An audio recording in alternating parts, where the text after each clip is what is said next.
God, no. Ladies and gentlemen, Apple.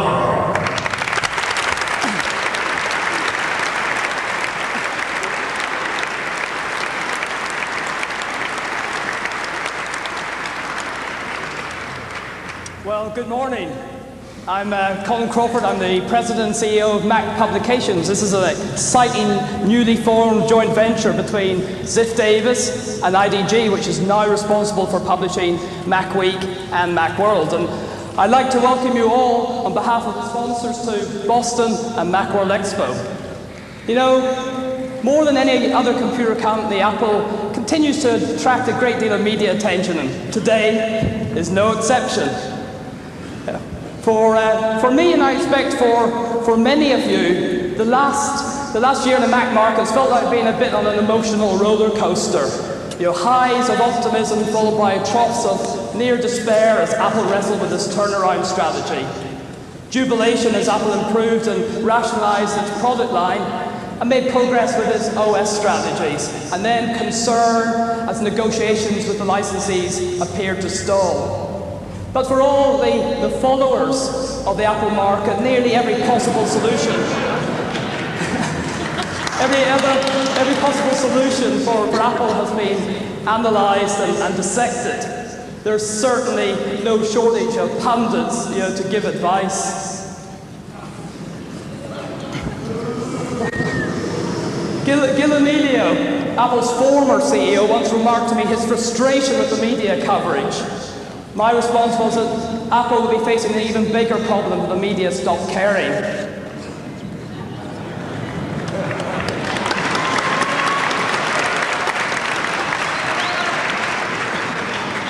Despite all the issues and problems of the past couple of years, the passion and loyalty remain. People want the Apple Macintosh market to be successful and return to a state of sustained profitability and growth.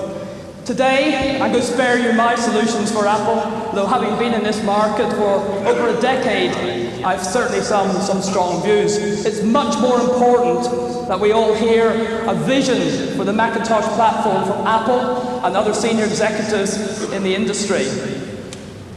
What are future plans for hardware and software? What will persuade independent software and hardware vendors that the Apple market represents a solid business opportunity?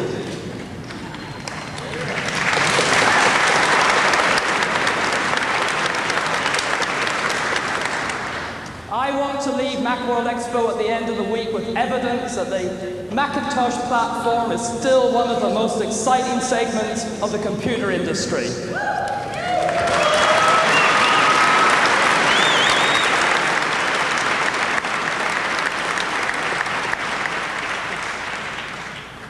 I want my belief reinforced that the Macintosh platform is not just relevant in today's marketplace, but the leading edge of technology.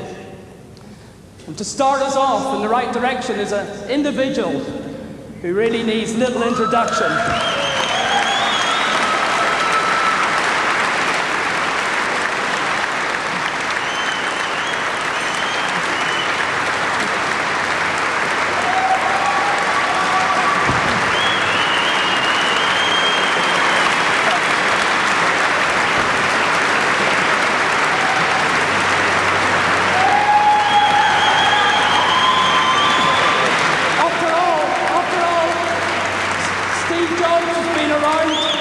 Since the very first Macintosh. So please join with me now and welcome from Apple Computer, Steve Jobs.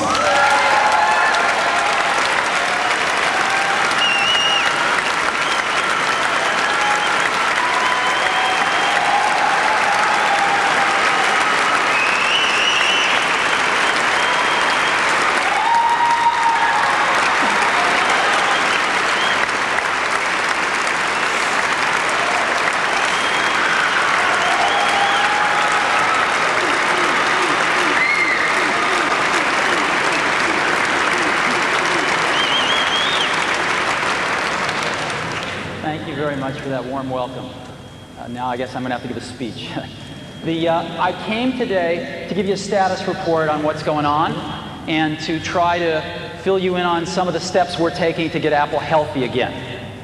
As you know, I'm the chairman and CEO of a company called Pixar, and thank you. And I, like a lot of other people, are pulling together to help Apple get healthy again, and I am extraordinarily confident that that is going to happen. Now, when I started to get involved, a lot of people gave me advice. And some of the advice that was the most popular was Apple has become irrelevant. There was a great one that was Apple can't execute anything. And another one was the Apple culture is anarchy. You can't, no one could manage it. You've read all these things in the press. And after 4 weeks, here's what I found. Quite the opposite of these things, actually. Apple's not relevant, as relevant as it used to be everywhere, but in some incredibly important market segments, it's extraordinarily relevant. And I want to share some of that with you today. Apple is executing wonderfully on many of the wrong things. The ability of the organization to execute is really high, though. I mean, I've met some extraordinary people at Apple. There's a lot of great people at Apple. They're doing some of the wrong things because the plan has been wrong. And lastly, what I found is rather than anarchy, I found people that can't wait to fall into line behind a good strategy. There just hasn't been one.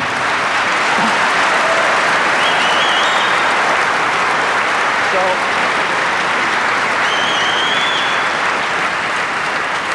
what I see is the makings of a very healthy company with some extraordinarily talented people who are still just as passionate and committed to the dream of computing as they ever were, that need to come together and get a great plan and then start to execute it, and that's exactly what's been happening over the last 4 weeks. Now, what's the fundamental problem? I think the fundamental problem is a little more subtle. I think this is a symptom, but in a nutshell, whoops, excuse me. In a nutshell, that's it. Right? Apple's sales in 1995 were 11.1 billion. In 96 they were 9.5 billion, and in this year they'll be, 7 billion plus or minus a little bit. That's the problem, or the symptom, depending on how you look at it. And that needs to be stabilized and turned around, and people are working very hard to do that. So what are some beginning steps that we're going to take? One of the first ones has to be to start at the top. Apple's done a lot of change at the bottom, and I think this change needs to start at the top with the board of directors. Focus on relevance. Apple needs to find where it is still incredibly relevant and focus on those areas. It needs to figure out what its core assets are and invest more in them. Apple has neglected its core assets for a while. It has to forge some meaningful partnerships, not just partnerships and press releases. And it needs to define some new product paradigms. And we've got some great ideas. I'm not going to be talking about products today, though. I just want to let you know that we have some wonderful ideas that you'll be hearing about between now and the end of the year. So let's talk about some of these. Board of directors. Apple had a very decent group of people as the board of directors. They worked very, very hard for Apple. But I think with Apple in the situation it finds itself, it was time for a change. And the directors agreed with that. We have put together a new board of directors that I would like to announce to you today. There are 2 members of the prior board that we are extremely pleased are going to stay on the new board. The first of those is Ed Woolard. Ed is the chairman and former CEO of DuPont. I've gotten to know Ed over the last several weeks, and I think he's terrific and has provided a tremendous amount of leadership during this very critical time for Apple. Next is Gareth Chang. Gareth is the president of Hughes International. Again, he's been on the Apple board for a short while, and Gareth brings a tremendous international experience to Apple, in particular in Asia, which is a very important market and a high-growth market for Apple. And then we're going to add 4 new board members. The rest of the prior board has resigned. And we're going to add...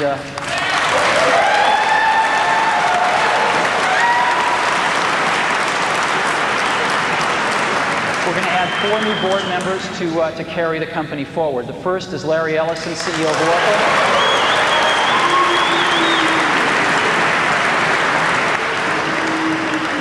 I hope that wasn't a boo I'm hearing.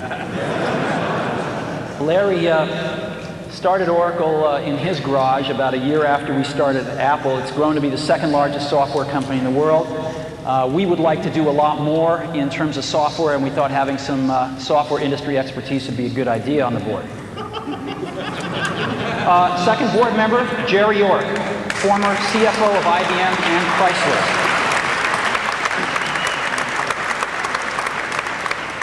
Jerry did a lot of the turnaround work at Chrysler and IBM and is extremely well known and respected in the financial community for his work. The third new board member is Bill Campbell, CEO of Intuit.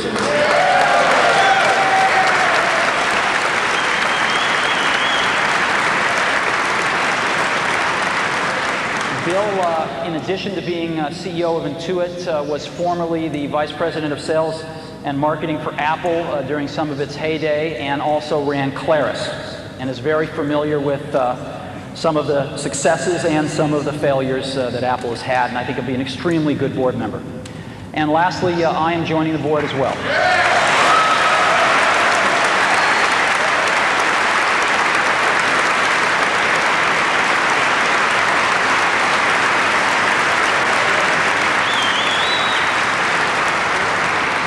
I'd like to just take a moment and thank the outgoing board members. I think it has not been an easy job to be a board member of Apple over the last few years, and these are very decent people, and they've been trying very hard to do the right thing for the company. And to welcome our new board members, I think we have a really exciting task ahead of us to help the management team and guide Apple back to health and to prosperity.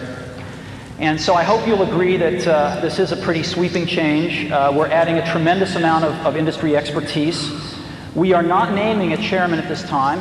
We're going to wait till we have a new CEO and sort things out when that happens at that time.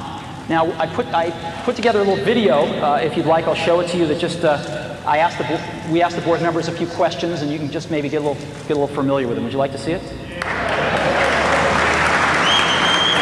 go ahead and roll that.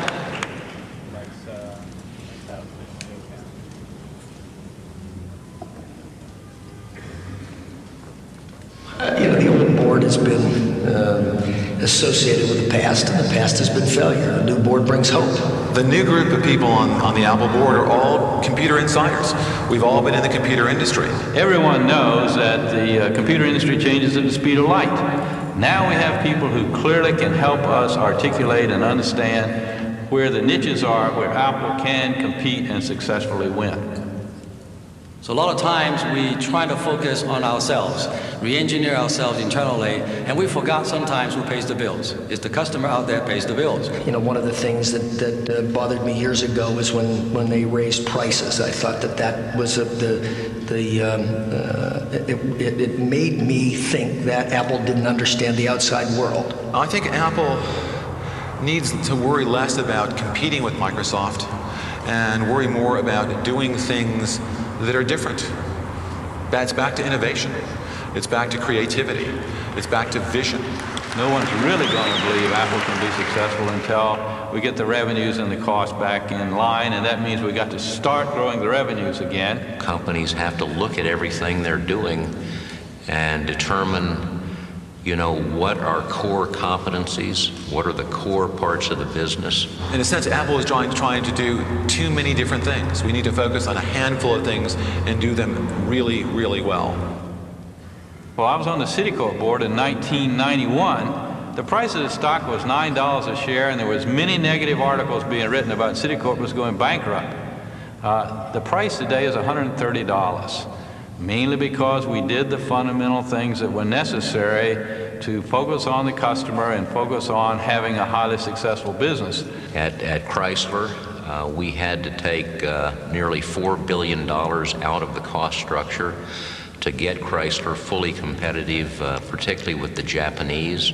I've seen this at DuPont, I've seen it at IBM, I've seen it at Citicorp. The success starts to generate additional success. Well, the confidence has to start with a clear vision. What are we trying to accomplish? What are we trying to do? You take that vision down to a strategy. People have to look at it and say, yes, they can do that. When a company lacks the energy, you can't do anything to the company. So I think with Steve and the new board members, first thing we need to do is inject tremendous amount of new energy, new thoughts.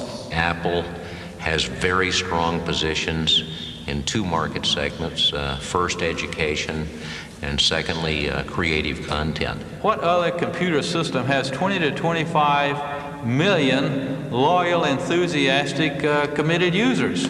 Just building on that base, recapturing their dedication and strength because we're bringing out great products. Whenever you have a strong position in a market segment, you can capitalize on that. You know, Apple's the only lifestyle brand in the computer industry. It's the only company that people feel passionate about. You know, my company, Oracle, it's a huge company. IBM's a huge company. Microsoft's a huge company.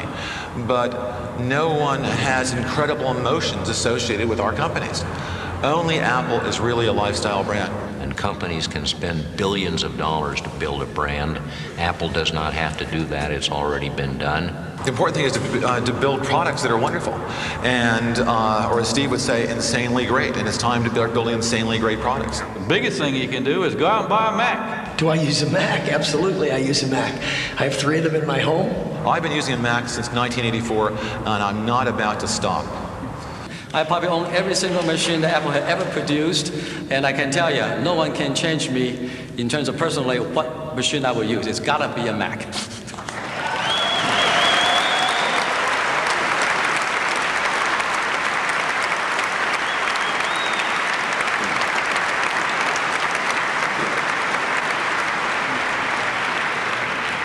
So, as you can see, this is a pretty diverse group of people, a lot of deep industry expertise who've come together to say, hey, this world's a lot better place with a healthy Apple computer in it. Okay, next, market focus. Yeah, I can't get anyone to tell me the definitive market share number for Apple, but it's around 7% from all I can gather. And the question is, where is Apple relevant? Where is Apple still the dominant player? Which market segments? And there are 2. The first one I call creative content. It's publishing, design, pre-press, etc. It's creative professionals using computers. And what's interesting is Apple is still the dominant market leader for creative professionals. By far. It's like 80% of the computers used in advertising and graphic arts, design, pre-press, all Macintoshes. And 64% is the best number I could find. 64% of all internet websites are created using a Mac. It's amazing.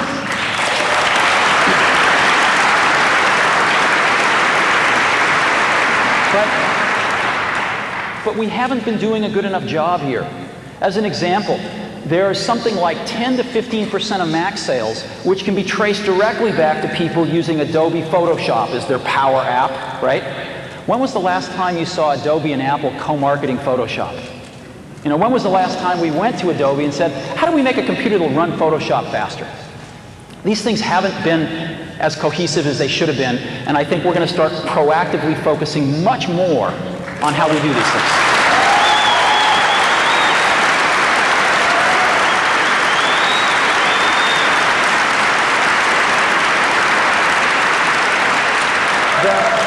The second market is one that's very close to my heart, is education.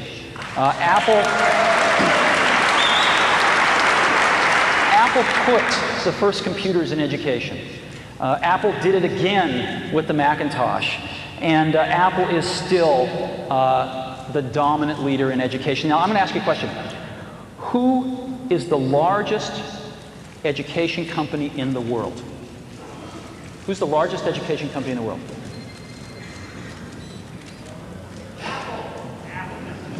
Yeah, the answer is Apple. Apple is the single largest education supplier in the world.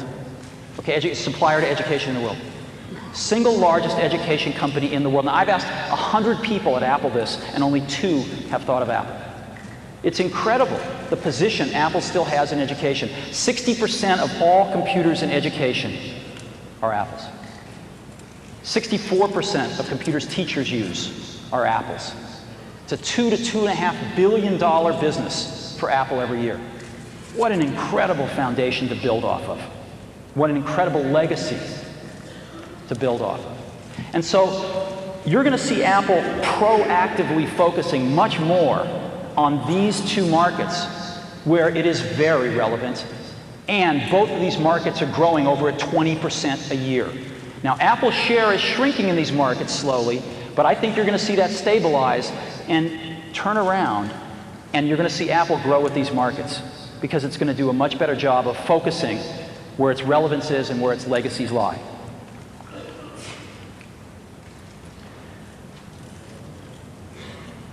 Next, core assets. As you know, Apple's greatest core asset is you all.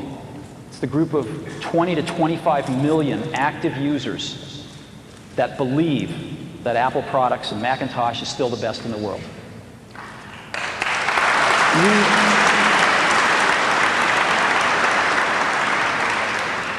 I don't think we've been doing a good enough job taking care of you. Have you called I've called the support lines myself. I've gotten very acquainted with the hold signal. And so I think we're going to see some changes there soon. And I apologize for anything in the past.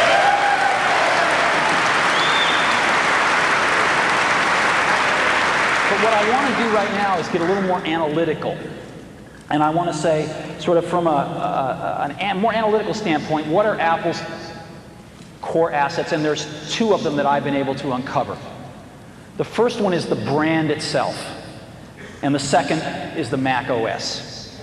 Now, the brand, if you asked, what are the 5 greatest brands in the world? If you went out and you asked professionals this question, I think Nike would be on everybody's list, Coca-Cola would be on everybody's list, Disney would be on everybody's list, and Apple would be on everybody's list. We have one of the world's greatest brands, and we haven't paid much attention to it in the last several years, and I think you're going to see that start to change. And now I want to focus on the Mac OS. The Mac OS is an incredibly core asset to Apple, and we've been walking all over it. Most people think that we're about to abandon the Mac OS. Most people think that, Macintosh OS 8, which we just released, was codenamed Tempo, as you know, right? So we just released Tempo. Most people think our next release next year, which is codenamed Allegro, will come out, but then our next release will be Requiem. And it's crazy. It's absolutely crazy. The Mac OS is still the best thing in the world. It is still the best thing in the world. There are over 20 million active users. The number's a little closer to 25 million. There are thousands of developers, and there's $1.5 billion software industry built around this thing. This is one of the core assets of the company. And we are going to invest a lot more in it because we think it is an incredible asset and it has yet to really be fully exploited. Apple is about the Mac OS. We're going to be doing other things because we're creative people. But at the core, Apple is about the Mac OS. And all of the fears that I've heard of people that we're abandoning it are absolutely not true. Our latest release, Mac OS 8, I've got some really good news for you. We released this thing 2 weeks ago, and we have already sold 1.2 million copies.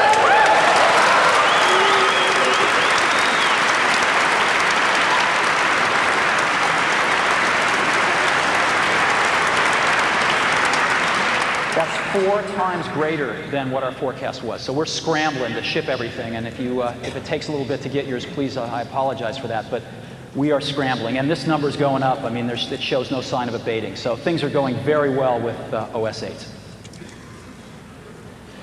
Now, I'd like to talk about meaningful partners. Apple lives in an ecosystem, and It needs help from other partners. It needs to help other partners. And relationships that are destructive don't help anybody in this industry as it is today.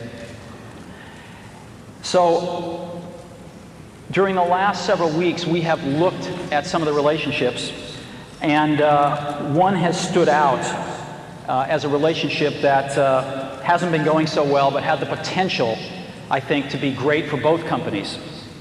And I'd like to announce one of our first partnerships today, a very, very meaningful one, and that is one with Microsoft.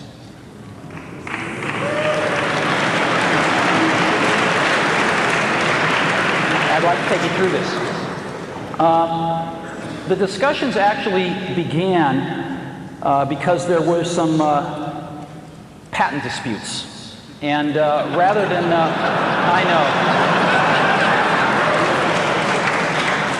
rather than repeating history, I'm extremely proud of both companies that they have resolved these differences in a very, very professional way. And this has led, I think, to an overall relationship that we're announcing today that's got several parts to it, and we're extremely excited about.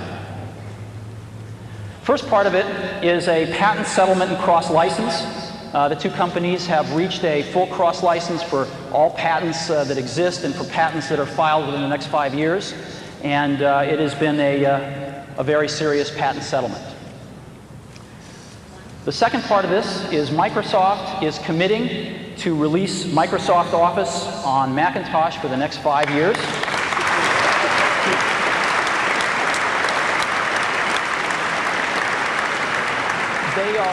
They are going to release the same number of major releases as they release on Windows during that time. Their first release is going, they're going to target to have it out near the end of the year. It might slip a few months into next year, but they're working real hard on it, and it looks very, very good. Next, we have taken a look at browsers out there, and Apple has decided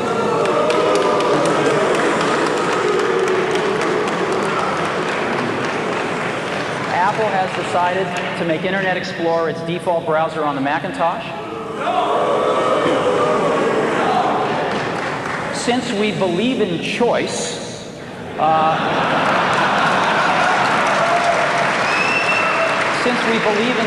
we're going to be shipping other internet browsers as well on the Macintosh, and the user can, of course, change their default should they choose to.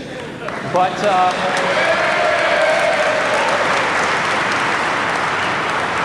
we believe that Internet Explorer is a really good browser, and we think it's going to make a fine default browser.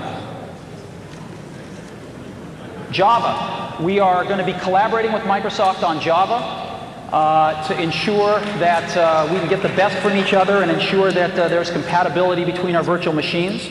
And we think that that will serve everybody's interests. And lastly, Microsoft is making an investment in Apple. Microsoft is buying $150 million worth of Apple stock at market price. It is non-voting shares, and they've agreed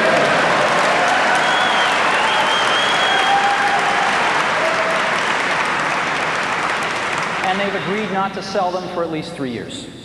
So what this means is that Microsoft is going to be part of the game with us as we restore this company back to health, have a vested interest in that stock price going up.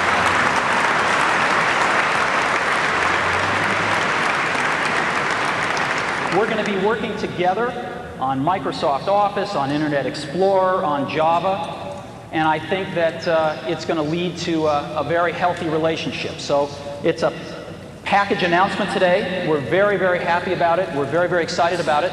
And I happen to have a special guest with me today via satellite downlink. And if we could get him up on the stage right now.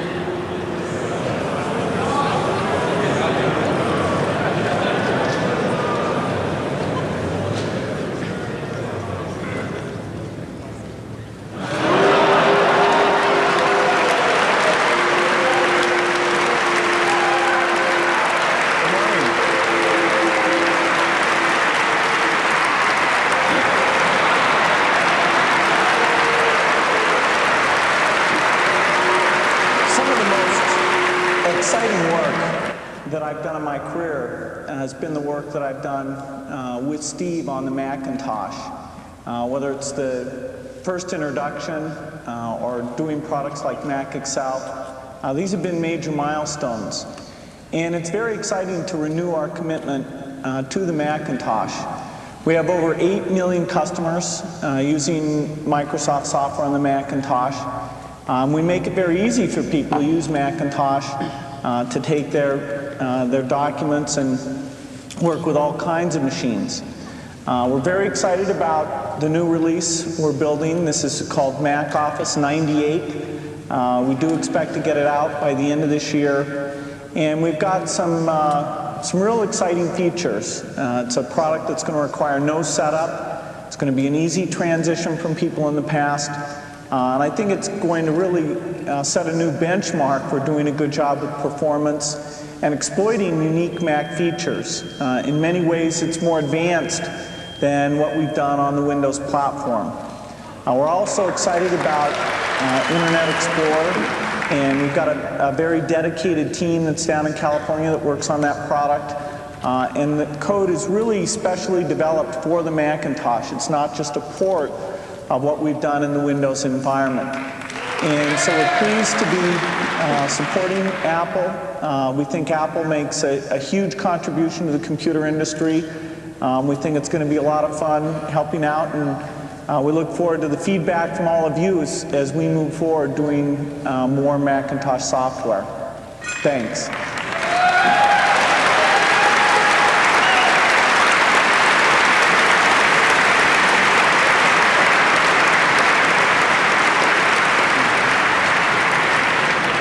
Thank you, Bill. You know, where we are right now is we're shepherding some of the greatest assets in the computer industry. And if we want to move forward and see Apple healthy and prospering again, we have to let go of a few things here. We have to let go of this notion that for Apple to win, Microsoft has to lose. Okay?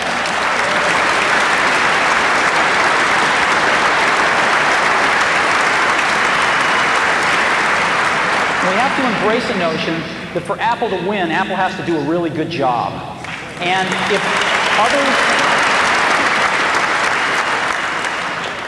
if others are going to help us, that's great. Because we need all the help we can get. And if we screw up and we don't do a good job, it's not somebody else's fault, it's our fault. So I think that's a very important perspective. I think if we want Microsoft Office on the Mac, we better treat the company that puts it out with a little bit of gratitude. We'd like their software. So the era of setting this up as a competition between Apple and Microsoft is over as far as I'm concerned. This is about getting Apple healthy, and this is about Apple being able to make incredibly great contributions to the industry to get healthy and prosper again.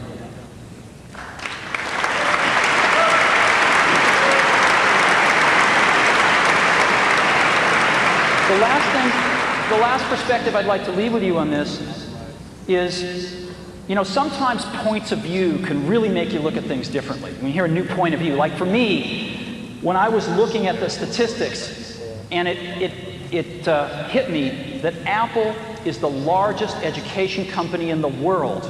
That was like a bolt of lightning. That's huge. What an incredible base to build off of. Another bolt of lightning is that Apple plus Microsoft equals 100% of the desktop computer market. And so, whatever Apple and Microsoft agree to do, it's a standard. And I think that you'll be seeing us work with Microsoft more because they're the only other player in the desktop industry. And I think you'll be seeing Microsoft want to work with Apple more because Apple is the only other player in the desktop industry.